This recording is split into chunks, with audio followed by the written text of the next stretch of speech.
ఒక తెలుగుదేశం నేత తన మీద పెట్టిన అక్రమ కేసుల మీద ఆందోళనకు దిగినటువంటి ఉదంతం ఇది.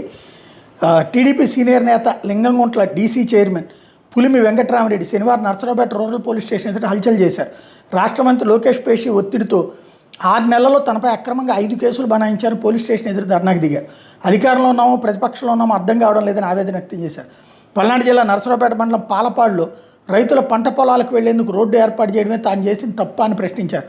పాలపాడు నుంచి అన్నవరం దారిలో రోడ్డు నిర్మాణానికి రైతులందరూ అంగీకరించారని, గుంటూరులో నివాసం ఉంటున్న రావిపాడు నాగేశ్వరరావు వ్యతిరేకించారని పేర్కొన్నారు.